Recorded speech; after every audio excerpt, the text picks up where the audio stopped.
Ayan guys, meron tayong photo sensor na gagamitin sa convert natin sa speed sensor, function niya. Ayan. Ito yung wiring natin, temporary testing.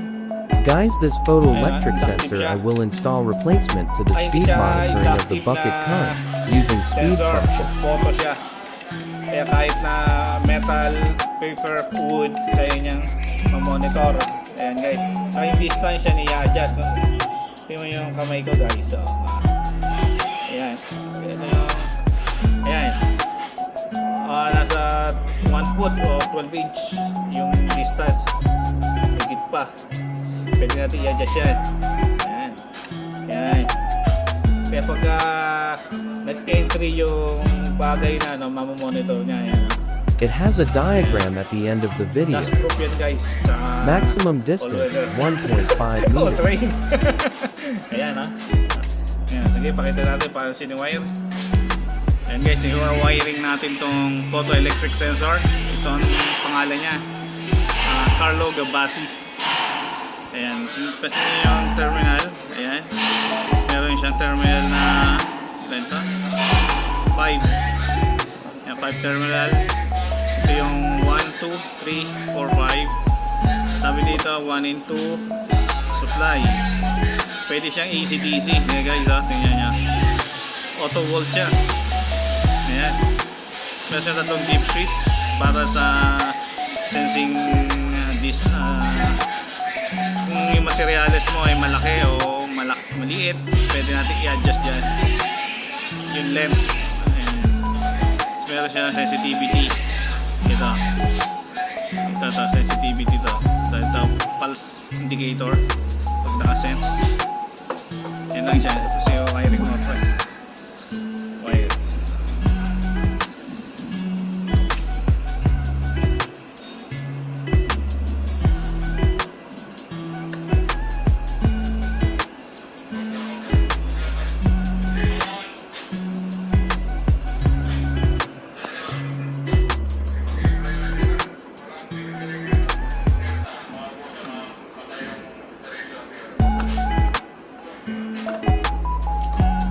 Gagawin natin commands para supply yung relay.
Ayan guys, ganito lang ang diagram niya. Meron sa terminal na Panandun sa kabila.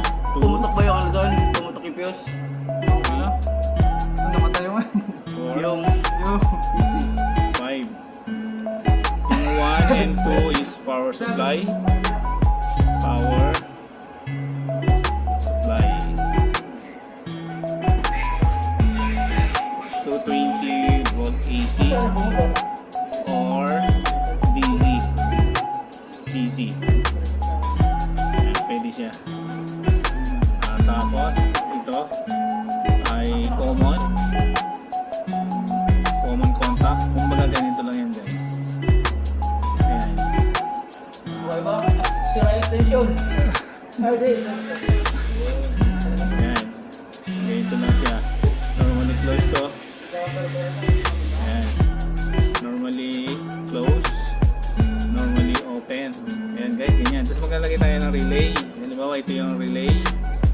Ito yung kanyang Pinapasahog mo ba eh? A1, A2, ang nangyari, yung line 1, pwede mo, line 2, direkta mo na lang din eh. Easy naman to, easy. Easy yung coil nito. Yan guys. Coil. So ito ang A2. Idadaan mo sa normally close. Or normally open, pwede rin kasi. Tapos ito namang line 3 palabasa common, pwede mo siya ikabit dito. Jumper mo lang siya. Ayan. Kaya makita mo, sinwitch niya lang dito. Ginawa mo, Yan. pinagtagpo Yan lang ang mo yun. diagram na ginawa natin. Pinagtagpo mo to sa tres eh. Ito lang pala sa papagawin. Oh, yan lang. Oo. Guys, meron kasi tayong isang trainer dito. Pinawiring ko. Buti na lang, naka-breaker tayo. Trip agad. Kasi nakita mo, kasi ito yung line 1, line 2. Ayan o. Ayan. Sa lubong siya nung nag-contact na siya dito, nag-change contact. Ayan guys. Ayan, mali yan. Baguhin mo natin ulit.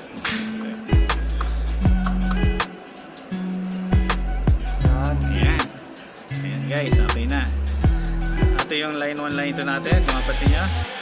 Ayan, 1 and 2. Ayan na siya, 1 and 2. Ayan, may diagram naman siya dito. Ayan, mapasin nyo. Ayan o. Ayan. Transfer lang natin yung sa common. Tapos yung line 2 dito sa normally close ng contact. Ito siya. Ayan, yung coin. Ngayon, sasaksak natin. Makita nyo, gagana na yan. Oh, sasak mo tapos switch mo. Switch mo, buhayin mo yun. Ayan, yan. Okay guys. Layo yung distansya, kaya niyan. Ayan o.